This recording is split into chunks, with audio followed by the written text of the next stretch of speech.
फर्ज करिए कोई चीज़ है और ऐसी है कि जिसे आपने देखा हो लेकिन दूसरों ने ना देखा हो, तो उसे किस तरह बयान करेंगे? यही करेंगे कि किसी मिलती जुलती चीज़ से उसकी तुलना करेंगे। मसलन आदमी ने ज़ेब्रा ना देखा हो तो उसे आपको बताना पड़ेगा कि ज़ेब्रा घोड़े की तरह होता है, हाइट थोड़ी सी कम होती है और एक चीज़ ये अलग होती है कि उसमें सफ़ेद और काली रंग की धारियाँ होती हैं, बाकी घोड़े जैसा ही है। इससे ये तो मुमकिन नहीं कि उस आदमी के मन में ज़ेब्रा की तस्वीर बन जाए, लेकिन इतना संभव है कि जब वो ज़ेब्रा को देखे तो गैस कर ले कि इसी जानवर की बात हो रही थी। अब ये तो रंग और आकार की बात थी।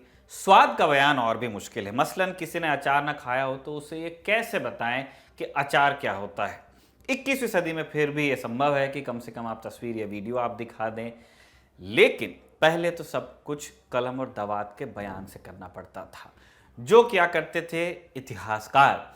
अब इतिहासकार तो बहुत हुए जिन्होंने बताया कि किसका शासन रहा, क्या शासन पद्धति रही, लेकिन घुमक्कड़ कम हुए और इसीलिए ह्वेनसांग, मार्को पोलो जैसे कुछ लोगों को उंगलियों पर गिना जा सकता है। और इन सब में सबसे तीस मार खां साबित हुए थे एक वक्त में इब्न बतूता, जिन्होंने 21 साल की उम्र में घर से बाहर कदम रखा और फिर 32 साल तक दुनिया घूमते रहे। इस दौरान भारत भी आए थे।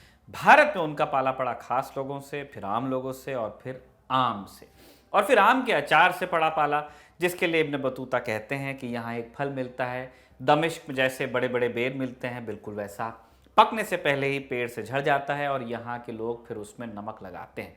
इसके बाद उसे सहेज कर रख दिया जाता है, वैसे ही जैसे हम लोग नींबू के साथ करते हैं। इसी तरह से अदरक के साथ भी किया जाता है और मिर्च के साथ भी, जिसे ये लोग खाना खाते वक्त साथ खाते हैं। नमस्कार, मेरा नाम है निखिल और आप देख रहे हैं तारीख, जिसमें हम सुनाते हैं उस तारीख से जुड़ी हुई भारत की ऐतिहासिक कहानियां। आज 24 फरवरी का दिन है और आज की तारीख का संबंध है इब्न बतूता से। Brought to you by Kuku FM. Download the app now. शुरू करने से पहले आपको बता दें कि तारीख के इस एपिसोड के पार्टनर है Kuku FM app.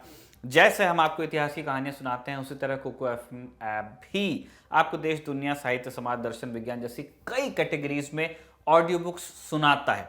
Audio book से फायदा यह है कि आप दूसरे काम करते हुए भी अपनी मनपसंद किताबों को सुन सकते हैं।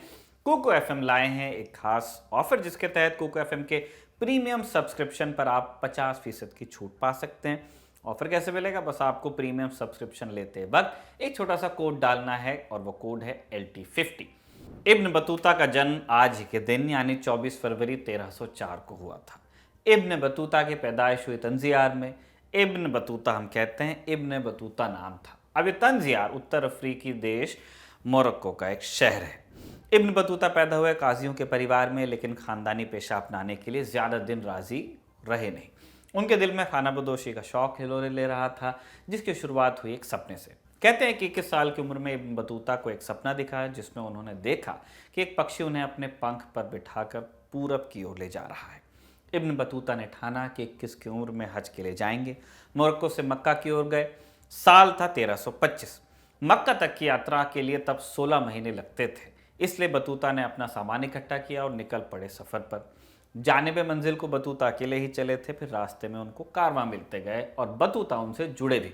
फिर रास्ते में डकैतों का भी डर था, सो बतूता ने कारवां के साथ चलने में खैर समझी। मक्का पहुंचने के बाद इब्न बतूता का दिल वहीं रम गया। आसपास के इलाकों में अगले 3 साल तक कभी यहाँ तो कभी वहाँ विचरते रहे। फिर बतूता को लगा कि सैर कर दुनिया की गाफिल जिंदगानी फिर कहाँ, जिंदगानी गर कुछ रही तो नौजवानी फिर कहाँ। यही सोचकर बतूता ने मक्का के आगे की यात्रा शुरू की। दिलफेक आदमी थे, सफर अकेले करते थे, लेकिन जहां ठहरते थे वहां अकेले नहीं रहते थे। इस यात्रा के दौरान इब्न बतूता ने जो पहली शादी की, उस औरत के पहले से 10 बच्चे थे और आगे जहां जाए इब्न बतूता ठहरे पहुंचे, एक न एक शादी अपने नाम करते रहे, सब मन जोड़ते रहे। मक्का से आगे बढ़ते हुए बतूता कैस्पियन समंदर पार करते हुए मध्य एशिया पहुंचे। वहां से साउथ ईस्ट एशिया के गेट पर एंट्री की। अफगानिस्तान में हिंदू कुश पर्वत को पार किया और इब्न बतूता ने भारत में कदम रखा।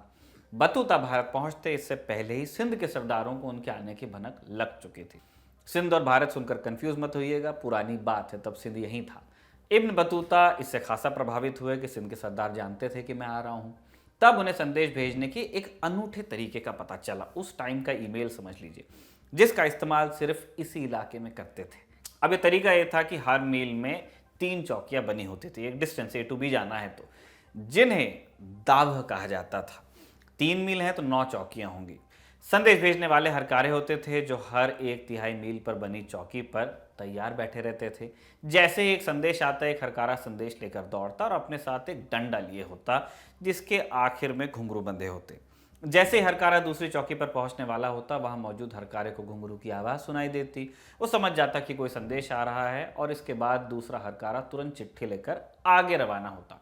आगे यही क्रम जारी रहता और संदेश एक जगह से दूसरी जगह बड़ी तेजी से पहुंच जाता। इब्न बतूता ने लिखा है कि संदेश भेजने का ये तरीका घोड़ों से भी तेज था। यही सब दर्ज करते हुए इब्न बतूता दिल्ली पहुंचे और वो साल था 1334 का। तब दिल्ली पर मोहम्मद बिन तुगलक का शासन था और इस्लामिक दुनिया में तुगलक सबसे अमीर शासक हुआ करते थे। उन्होंने इब्न बतूता को 12,000 दिनार की तनख्वाह पर शाही काजी का पद सौंपा। मोहम्मद बिन तुगलक के बारे में इब्न बतूता लिखते हैं, सम्राट की जिंदगी में 2 चीजें बिना नागा हर रोज होती हैं। वो हर रोज किसी न किसी भिखारी को अमीर बना देते हैं बिना ये सोचे कि अमुक आदमी पात्र है भी या नहीं, और दूसरी ओर सम्राट रोज एक न एक आदमी को मृत्यु दंड भी जरूर देते हैं। अगर कोई अपने निर्दोष होने की दलील देता है तो उसे और भी भयानक मौत मिलती है और इसीलिए लोग अपराध कबूल कर लेते हैं ताकि सीधी मौत मिले, आसान रहे। लेकिन इतना जरूर है कि सम्राट सबके लिए एक जैसे हैं। एक बार तो उन्होंने अपने ही किए पर खुद को 21 छड़ी से मार खाने की सजा दी थी। खाने पीने के बारे में बताते हुए इब्न बतूता कहते हैं कि तब शाही दरबार में समोसे सबसे चाव से खाए जाते थे। इसके अलावा आम लोगों की उड़द की दाल और आम के अचार में दिलचस्पी थी। इब्न बतूता के वर्णन में तब भारत की औरतों का हाल भी मिलता है। बतूता बताते हैं कि युद्ध की हारी महिलाओं को दरबार में गुलाम के रूप में रखा जाता था। कोई स्त्री पसंद आ गई तो उससे सम्रान वर्ग के लोग शादी भी करते थे। बाकी स्त्रियों से मजदूरी और वैश्यावृत्ति करवाई जाती। इसके अलावा वो सती प्रथा के चलन का जिक्र भी करते हैं इब्न बतूता। दिल्ली में प्रवास के दौरान इब्न बतूता ने देखा कि दरबार में खूनी खेल चलता था, जिसके कारण वो दरबार से निकल जाने की फिराक में रहते, क्योंकि यही डर था कि या तो बहुत अमीर हो जाएंगे या तो सर धड़ से अलग हो जाएगा। इस दौरान एक बार इब्न बतूता की जान पर बनी भी। हुआ यूं कि दिल्ली में इब्न बतूता की दोस्ती एक सूफी संत से हुई और ये संत बादशाह को कोई खास तवज्जो देते नहीं थे। एक बार मोहम्मद बिन तुगलक ने उन सूफी संत को बुलावा भेजा तो संत ने आने से इनकार कर दिया। अब वो संत आदमी है। अपनी शान में गुस्ताखी देख तुगलक ने संत का सर धड़ से अलग करवा दिया और इतने से भी उनका जी नहीं भरा तो उन्होंने संत के सारे नाते रिश्तेदारों और दोस्तों की लिस्ट बनवाई और इस लिस्ट में नाम निकल आया इब्न बतूता का। इसके बाद तुगलक ने इब्न बतूता को 3 हफ्ते के लिए नजरबंद करवाया था। इब्न बतूता का इस दौरान लगा कि सुल्तान पक्का उसे मौत की सजा दे देंगे और वो किसी भी तरह दिल्ली से निकलने की सोचने लगे। साल 1341 में इब्न बतूता को यह मौका मिल भी गया। चीन के राजा ने अपना एक दूत दिल्ली भेजा था तो इब्न बतूता ने तुगलक को सलाह दी कि उनको भी ऐसा करना चाहिए। उनका एनवॉय आया है, आप भी अपना एनवॉय भेजिए। ये सुनकर मोहम्मद बिन तुगलक तैयार हो गए और उन्होंने बहुत से तोहफे देकर इब्न बतूता को चीन के लिए रवाना किया। दिल्ली से निकलकर इब्न बतूता ने राहत की सांस ली।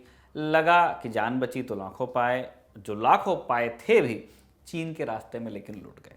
चोर लुटेरों के एक झुंड ने इब्न बतूता पर हमला कर दिया था और उनका सारा सामान लूट लिया था रास्ते में चीन के। जैसे तैसे जान बचाकर इब्न बतूता ने आगे की यात्रा शुरू की। मोहम्मद बिन तुगलक ने उनसे कहा था कि वो यात्रा पूरी कर शीघ्र वापस आए, लेकिन तुगलक की दौलत तोहफे सब लुट चुके थे। इसलिए इब्न बतूता ने इरादा किया कि वो पीछे ना लौटकर आगे बढ़ते जाएंगे। लगभग 30 वर्षों में 1 लाख किलोमीटर की लंबी यात्रा करने के बाद इब्न बतूता ने घर लौटने का मन बनाया। साल 1353 में वो मोरक्को लौट आए। घर लौटने तक इब्न बतूता का पूरी दुनिया में नाम हो चुका था। लगभग सभी इस्लामिक राष्ट्रों की यात्रा कर चुके इब्न बतूता को मोरक्को पहुंचते ही वहां के सुल्तान ने बुलाया। इब्न बतूता ने यात्रा के किस्से सुनाने शुरू किए तो बादशाह ने अपने दरबारी लेखक को बुलवा लिया।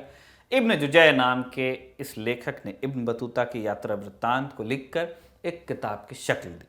अपने आखिरी दिन तंजियार में बिताने के बाद साल 1368 में इब्न बतूता इस दुनिया से चले गए।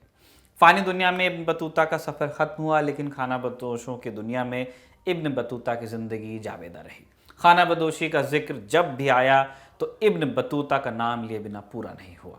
इसीलिए सर्वेश्वर दयाल सक्सेना लिखते भी हैं, इब्न बतूता पहन के जूता निकल पड़े तूफान में, थोड़ी हवा नाक में घुस गई, थोड़ी घुस गई कान में।